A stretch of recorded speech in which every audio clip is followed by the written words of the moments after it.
إذا زلزلت الأرض زلزالها وأخرجت الأرض أثقالها وقال الإنسان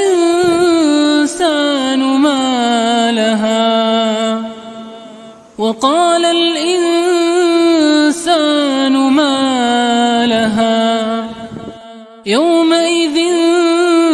تحدث أخبارها بأن ربك أوحى لها يومئذ تحدث أخبارها بأن ربك أوحى لها يومئذ يصدر الناس أشتاتا ليروا أعمالهم فمن يعمل مثقال ذرة خيرا يره